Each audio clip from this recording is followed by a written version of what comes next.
Assalamualaikum warahmatullahi wabarakatuh. Halo anak-anakku, ketemu lagi dengan Ibu dalam mata pelajaran PAI dan Budi Pekerti. Sebelum kita memulai pelajaran, ada baiknya kita berdoa terlebih dahulu ya. Bismillahirrohmanirrohim. Raditu billahi robba wabil islami dina wabi Muhammadin nabiyya wa rasula. Robbi zidni ilman warzuqni fahman. Amin ya robbal alamin. Kali ini materi pembelajaran yang akan Ibu sampaikan yaitu memahami kisah keteladanan Nabi Ayub alaihi salam. Nah, simak baik-baik video yang akan Ibu tayangkan. Berikut videonya ya. Nabiullah Daud alaihi salatu wassalam adalah nabi yang berasal dari keturunan Bani Israel. Nabi Daud adalah seorang laki-laki yang saat itu masih berusia sangat muda, dan beliau dikenal memiliki kebersihan hati, tidak ada kesombongan, tidak ada hasut dengan siapapun, dan murni berjuangnya ikhlas mengharap ridha Allah subhanahu wa ta'ala. Nabi Daud alaihi salatu wassalam adalah salah seorang prajurit dalam pasukannya Talut. Pasukannya Talut, waktu itu ada raja yang zalim namanya Jalut. Allah menetapkan Talut menjadi raja bagi Bani Israel untuk memerangi Jalut. Maka berangkatlah dengan bala tentaranya. Salah satu dari yang mengikutinya adalah Nabiullah Daud alaihi salatu wassalam.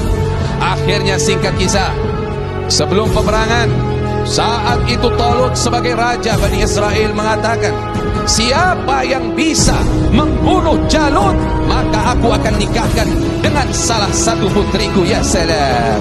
Kemudian apa? Kemudian aku akan melibatkan dia dalam kerajaanku. Maka setelah mereka semua dapat menaklukkan tentara Jalut, tinggal Jalut sendiri yang hidup.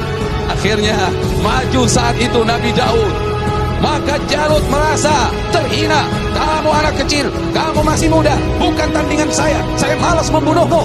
Kata Nabi Daud, sedangkan saya ingin membunuhmu wahai raja. Akhirnya apa yang terjadi? Jalut pun mau menghadapi Nabiullah Daud alaihi salatu wassalam.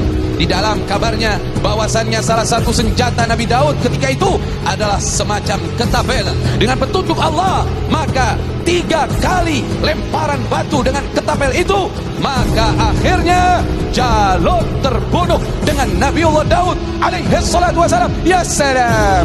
Singkat kisah, pulang dari peperangan tersebut, Allah subhanahu wa ta'ala berfirman, setelah Nabi Daud membunuh Jalut, maka akhirnya Allah mendatangkan kepadanya kerajaan, tahta kerajaan, dan Allah berikan suara yang merdu baginya. Dikabarkan bahwasannya Nabi Daud punya 70 suara yang indah dan istimewanya. Sekalipun beliau adalah seorang raja, sekalipun beliau adalah seseorang pemimpin, tapi apa? Tidaklah beliau memakan makanan, melainkan hasil dari kerjanya. Masya Allah. Gak pernah ngambil dari harta kerajaan, gak pernah minta dari duit rakyatnya, tapi dari hasil kerjanya Allah berikan kelebihan kepadanya. Itu besi kalau dipegang sama Nabi Daud kayak megang adonan. Allah bikin keistimewaan itu. Jadi dia bisa bikin apa? Baju-baju besi untuk berperang. Itu kebiasaannya daripada Nabi Daud. Nanti dibeli sama orang, hartanya itu buat makan beliau. Singkat kisah, kebiasaan Nabi Daud kalau keluar rumah, rumahnya itu dikunci karena beliau sangat cemburu dengan para istri-istrinya. Inilah orang mukmin harus seperti itu, punya kecemburuan kepada pasangannya. Akhirnya pada suatu ketika beliau kunci nih rumahnya, nggak ada laki yang berani masuk. Kalau coba-coba ada berani laki yang berani masuk, maka akan berhadapan dengan Nabi Daud alaihi salatu wassalam, dan semua takut sama Nabi Daud. Pada suatu hari ketika Nabi Daud pulang, ternyata di dalam rumahnya ada seorang laki-laki. Ditanya, siapa kamu? Kenapa kamu berani masuk ke dalam rumahku? Kata seorang laki-laki ini, aku tidak pernah takut dengan raja manapun kecuali hanya kepada Allah, dan tidak ada yang bisa menghalangiku siapapun karena aku berjalan dengan perintah Allah. Kalau begitu, kamu adalah malakul maut, kamu adalah malaikat pencabut nyawa. Betul? Maka Nabi Daud menerima panggilan Allah subhanahu wa ta'ala. Alhamdulillahirabbil alamin. Setelah menyimak video, ada tugas yang harus dikerjakan. Berikut tugasnya ya.